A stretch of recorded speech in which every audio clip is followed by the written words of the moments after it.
What does ebb mean? His eyes dart around. You want a definition? I spoke with a demi-lich who spoke of an esoteric ebb. A demi-lich? Dangerous friends you have, cleric. Unless the world has changed by more than I imagined since I left. His eyes jitter a bit. Ebb is defined as an effect of anti-magic. Oh. It is when the flow of magic is ebbed, lowered, ceased. It is a word I do not like for many reasons. For one, it was a tool used by our enemies in the Gate War to sink Joe's realm. They wished to quell his strengths. Then, of course, it was the dragon Isoth. His betrayal began by casting a horrid and terribly effective spell. Power word ebb. The draconic power words? Power word ebb puts a clamp on Joe's strings. A large area, I believe up to 1,000 feet, becomes void of high tier magics, and low tier magic becomes unstable. Yet it is no simple anti-magic field. It is not an area of suppression of magic. It is the literal editing of the strings themselves. It cuts off flow to the strings, flow from the past and future, a ripple of non-magic through time. I will be honest, I have no clue what the exact parameters of casting such a spell would be, nor what the long-term effects are. But it does sound to me like your era has been affected by some terrible ebbings, for your strings seem to me as if they are indeed clamped and clutched, as if struggling to breathe. So you're saying someone has cast a bunch of ebb spells? That is a lot of questions. I'll say possibly, probably, not really, and yes, through time. This is, of course, only a theory of mine. When it comes to esoteric effects, pockets, events, and so on. But what makes an esoteric ebb so powerful is the sheer time frame of it. The consequences can be unfelt for centuries. That is what makes Jaw's esoteric magic so powerful and so dangerous. No sane being can calculate beyond the third dimension, and not at least beyond some abstract and practical sense. We are not made for it. But that doesn't stop me from researching it, or at least until Isoth did. Now he is getting sad again. What do you know about jaw strings? He holds out a hand and casts Prestidigitation. When Jaw crafted the coast, he did not make it from scratch. Dazzling lights spawn out of his palm. Oh, that's the description, my bad. Dazzling lights spawn out of his palm, forming a collection of gleaming lights. He based his design on others. The landscape, the water, the wind, the biome, as well as the magic. In most other realms, from what our history teaches us, ley lines, as in the thing we channel magic from, is usually formed as a web, a network, a weaving, a series of nodes connected. This design was fundamental and solid. It connected so many material realms to the outer ones. As in, they were not just one. The solid world of mortals on one side, the worlds with all the angles and demons and non-mortals on the other. A magic web interconnecting them. They don't live on the same world? He nods. Jord did something different. He created the strings. Instead of having a series of nodes with connections between them, his ley lines were simply just nodes. They contain a sort of esoteric vector. Intensity, delta, rush, tone. Some call it colors. Various difficult to parse parameters. Instead of being interconnected, they simply bump into one another, physically. That is how they interact. To put it in a simple metaphor. However, Joe did something ingenious here. He took the design of those interconnected webs and repurposed them, not to connect to one another, but to connect with themselves, over time itself. Connected from the past, through the present, to the future, a straight line, a chord, a string. Remember, he is reading your mind. Every option you think of will be presented to him at once. What difference does it make in comparison to the web design? What did Jor make the strings? Why did Jor make the strings in such a way? Do you think the Arcanists grew so powerful due to figuring out Jor's secrets? Is their magic capable of flowing backwards through time? Alright, thank you. That should be every question I have about the strings. Move on. Is their magic capable of flowing backwards through time? Okay, so that's a lot to take in at once. His mind reading makes conversation highly efficient. I'll take your questions one by one, if that's okay. Starting off, compared to the original web design, which I sadly have not been able to investigate myself, I am basing all of my findings off data retrieved from forebearers. There seems to be almost no real difference on the surface level. Channeling magic from a practical art works fundamentally the same. Drawing powers from the network using verbal, somatic, and components to steer this power in a certain direction. However, this change, making the network into strings, changes how that magic flows. Instead of being focused on that one point in time, it is constantly connected to the past and present. Part of that power is leaked in each direction. Now, this does happen in some degree in a normal web-based node system as well. That's how divination magic works, but instead of it happening in a natural way, just like we remember where we were a second ago, so does magic. Just like we can extrapolate on current information in order to reach conclusions about the future, so does magic. The strings instead are directly connected. It would be as if we constantly saw ourselves in the past alongside our present with glimpses of the future. Like a constant, permanent form of divination magic. It's quite difficult to imagine.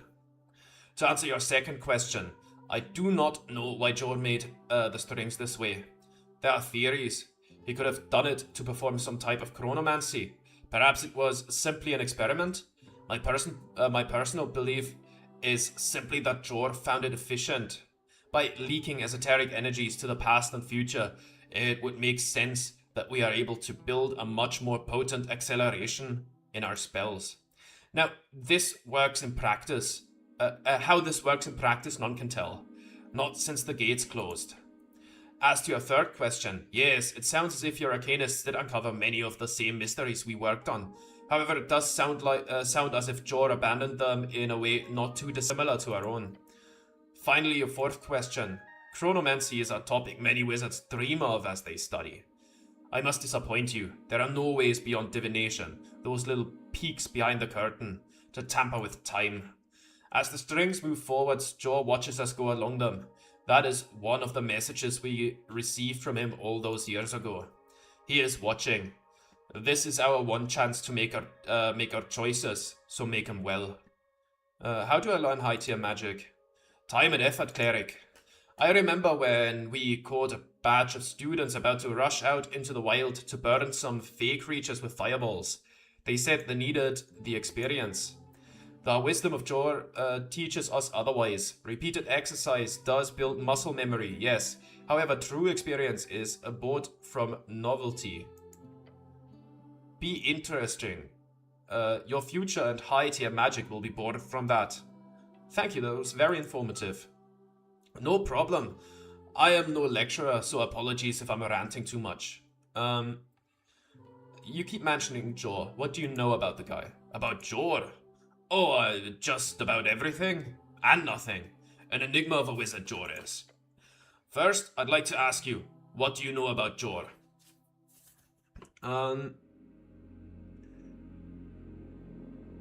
Old wizard made the coast brought beasts of Jor. The snail man listens to your thoughts intensely. He then says, Beast of Jor? Is that what you call us?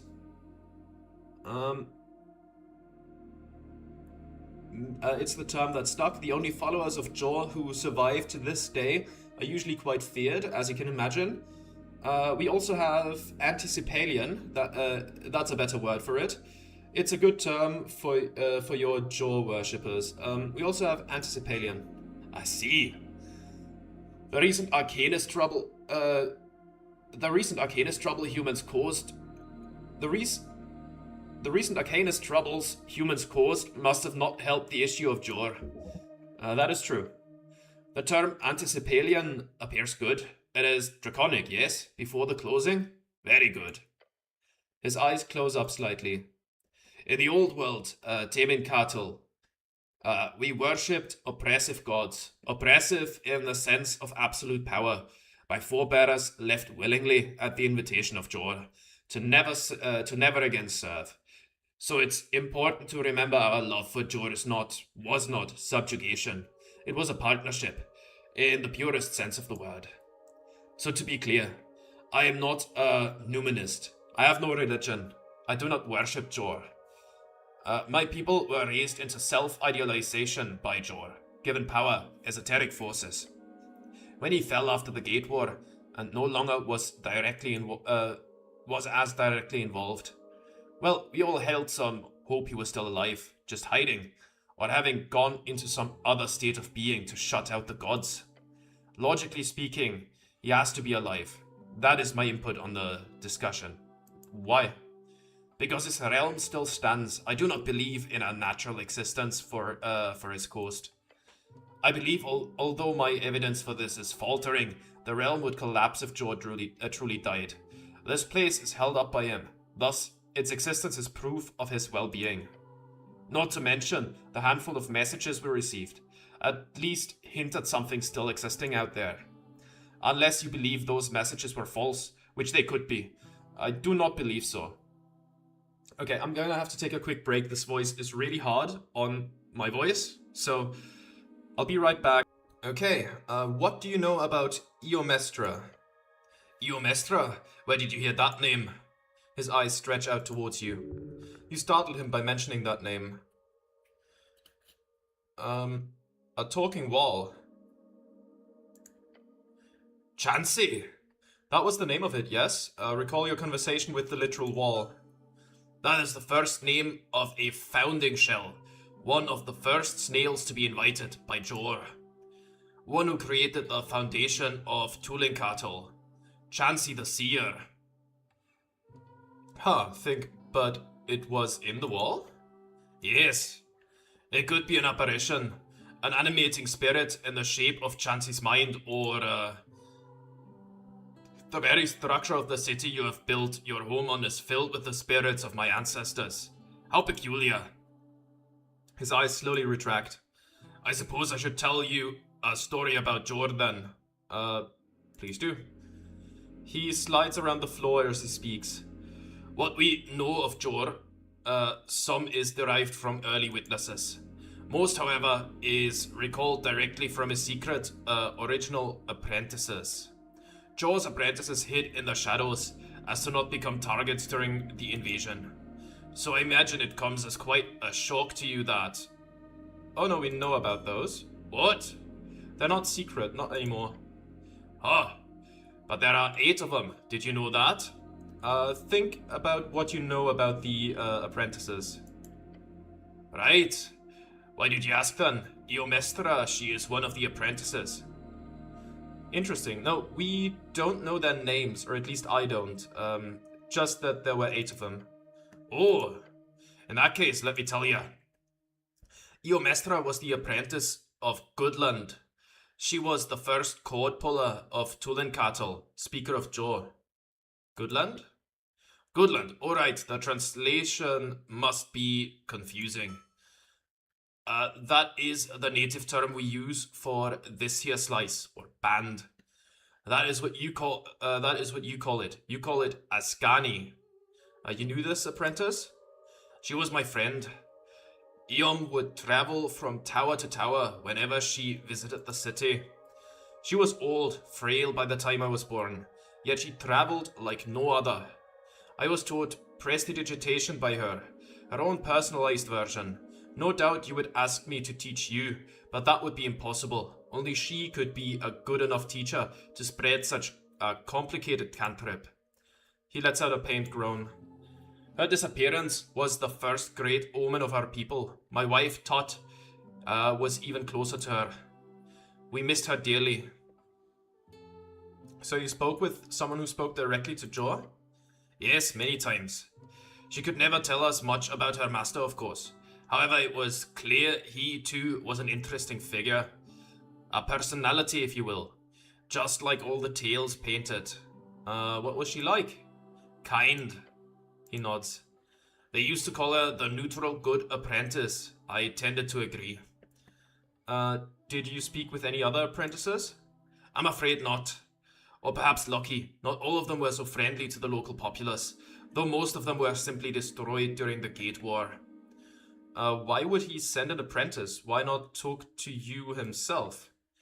That's a good question. We never had an answer. Why did she disappear? That is a very good question. One day she was there, the other she was not. I was the last of her kind to meet with her.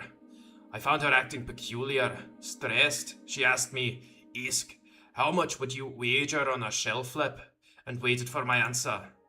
I told her I'd wager nothing important on such bad odds. Shell flip? It's when you toss a flat shell into the air to see which side it lands on. A 50-50 fair game. He shakes his head. Io Mestra, she accepted my answer and then left. I'm still not sure how to interpret such a strange question. But that was it. She was gone. The Gator of Ascan, our connection to Jor, gone. Soon after, just a few years, Izeth burned it all down. Fascinating. The snail man lets out a blubbering sigh. Since I've been given a second chance, perhaps we'll find out one day. What will you do now? I will build a base, a laboratory, somewhere in this city of yours. Build upon our ruins. Any tips on who I should talk to? Visken might be of help. He's the pale man who owns the local mortuary on Tolstad. Lady Sageleaf is the local goblin chieftain. She could hook you up if you do something in exchange, I'm sure. The local magistrate, Darrow, he will be very interested in having an Anticipalian in the area. There's a ton, really. Think of some more. Sageleaf, maybe? Damn right. Oh yes, I see. Yes, this will help a lot. Thank you, cleric. Once I've established a foothold in this new era, I will return to my research, figure out how the strings have changed over the millennia, relearn my mastery of chords, collect the resources needed. Then, of course, he looks upwards, I will bind her fragments to this material world. I will return her to flesh, bring life into her once again. My dear sweet Tut Irma will be given her life once more. Then, if she will have me, I will build a life for us here. A life of peace. True, fair peace. Wish me luck. Good luck. He nods. What are you voting in the election? The what? We have a first ever election soon. You should vote. Voting? Hold on. Do you select your leaders through election? We're starting to do it now, yeah? Fascinating. Is this an elective system for landowners or mages, or everyone gets to vote? Pretty much, at least. You just need to live here. Huh. You've shocked him. I did not expect something like that. Such a liberal paradise. Well, I am not one to judge these futuristic ideas. I must investigate. Tell me more. What do you vote for? Kings? Governors? Parties with different ideologies on how to run the city of Norwich. Parties? How glib. Very glib indeed. What does that mean? The Asgulls are the future of the city. They are the party of egalitarianism, workers' rights, and unity. That's amazing! He lets out a blubbering noise. Laughter. Listening to all that, I would say I would actually vote for the Arcanists. Seems like they would be the most esoterically attuned party, which fits my ideals. However, in my experience, a group of wizards working together tends to end up being quite a mess, but my heart still leans in that direction. I'll have to go see for myself once it is time for that election. He lets out more blubbering noises. That snail's laughing at democracy. Rude. His eyes behold you knowingly. Do you have any spell scrolls I can have? Oh, only a dozen or so. They're deep in my shell. Any you're interested in? I can dig in and get one for you. He retracts one of his arms into his shell. Ew. What about a scroll of astral projection? You have particularities. That is not a spell you're even able to cast. Not without great unreliability. So is that a no? Of course not. Enjoy. There we go. He hands you the tingling paper with a casual nod, and the intense power rushing through your arms as you grab it. It will tear a hole in you. Grasp it with your life. Considering the state of the world, it would not have the intended effect even if you did know how to cast it. So it's useless to me anyhow. But I suggest studying it. Do you have detect secrets? Of course. That one is very useful. What about protection from evil and good? That's a classic. It is indeed. Sadly, I do not have many divine spell scrolls. So that is a no, I'm afraid. How about Aura Vitality? I used to have that one written down. That's an oldie. I never was too good at it myself, but it saved my life a number of times. Anything else? The snailman stares at you for a few seconds. No, you seem to have thought of all I am able to hand you, except... Isk shrugs while slowly retracting his entire head.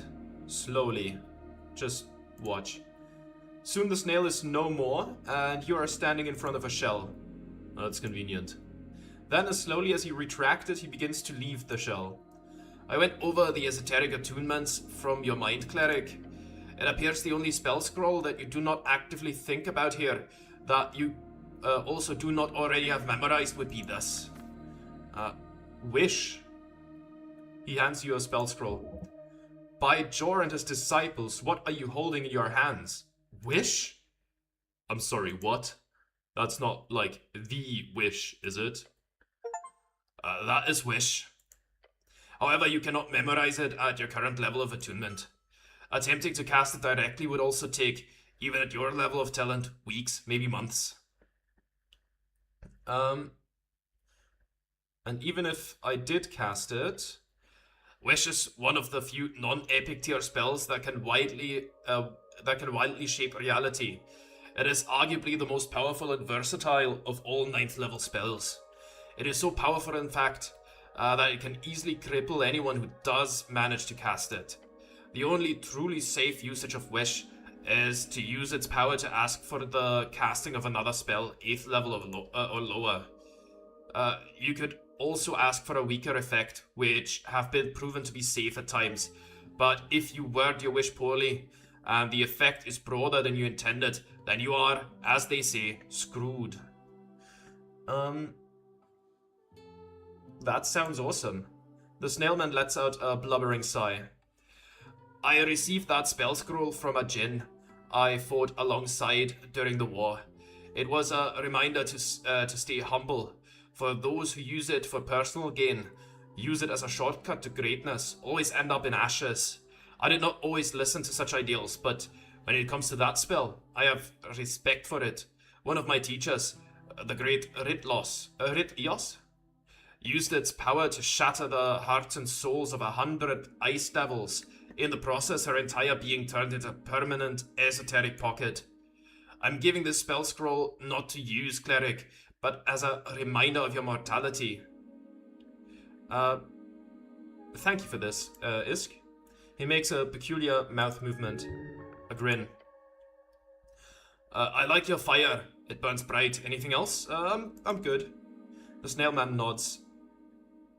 That's all I have to ask about wizards for now. I see you around, Isk. Okay.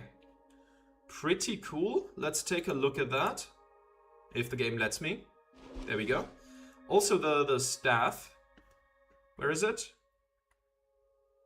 Ah, there it is. +2 intelligence, +2 constitution. Ooh. That would round off my intelligence.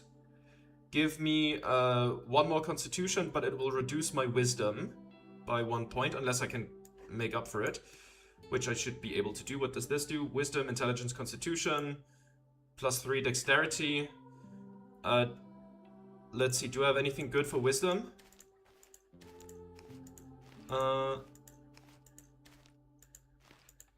Wisdom. What does this do? Dexterity and strength. Dexterity and minus strength. Wisdom, charisma. I'll use this instead of the boots for now. There we go. It should be fine. Okay. Spellbook. Let's take a look at the new spells. Aura of Vitality. Healing energy radiates from you in an aura with a 30-foot radius. Until the spell ends, the aura moves with you, centered on you. During an encounter, each round, you and all allies in the aura regain 2d6 hit points. Outside an encounter, you gain 20d6 hit points. Wow, that's a big healing spell there. What else did I get? Detect secrets. If there is a trap, a hidden cache, or secret door that you are not aware of within range, you create a translucent trail guiding you to its location. That might be good when I'm looking for the Lost 6th edition. Maybe I'll do that, though. I mean, most of it will be off screen because just wandering around isn't really all that interesting. Yeah, I think I might do that in search of the Lost 6th edition. Casting time, is it situational? Okay. I'll have to take a look at that. I'll have to take a look at that. Okay, that is pretty good. I think I will call it here though. I'm really tired today, so I'm gonna have to come back next time and maybe take a look around for the Lost 6th edition, and then we could theoretically wrap up the game. I will probably do some reading beforehand, simply because we have time. We should be able to do this before the election. Scroll of Astral Projection. If we carry it around, that's pretty bad for us, if we have it on us. And the other scroll we got... The Scroll of Wish, where is it? Do we have it? I don't see it, but maybe there was just an empty slot somewhere. Resistance node, no. Scroll of Wish, there we go. Minus Dexterity and Wisdom. An ancient spell scroll from a different time. You cannot read the contents, like, at all. The snail glyphs running along the edges cause your entire body to tingle as you touch them, however. This is the power of a wish spell. A power so strong, even the paper itself becomes esoteric. Okay, yeah. Next time we're gonna search for the Lost 6th edition, and I guess after that, unless I stumble across anything else, we'll probably have to call it there. Lich House, that's gonna resolve itself probably when he opens the gate for us. This is completed. This is completed. This is completed. This is completed, and we have the feed from it. Yeah, Lost 6th edition is still missing. 300 pieces. I tried. I don't know. I don't know. That's completed. I think all those are completed. Then we have Coin Lord's Meat. Right, that we kind of circumnavigated that one. Talking to her, I might try that. Strings of Divination, yeah, that's all completed. There isn't really all that much that we're missing. Gate of Jaw, that's of course the end game.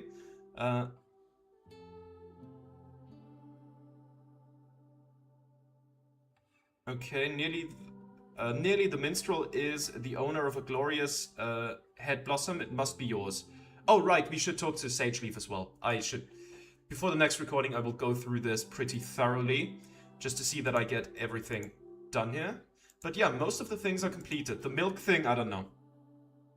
I don't know about that one.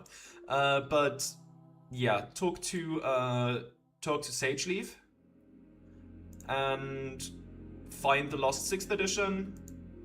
Maybe manage to revive this person, and then I guess endgame for the next one. So yeah, I'll see you then. Thank you very much for watching. Goodbye.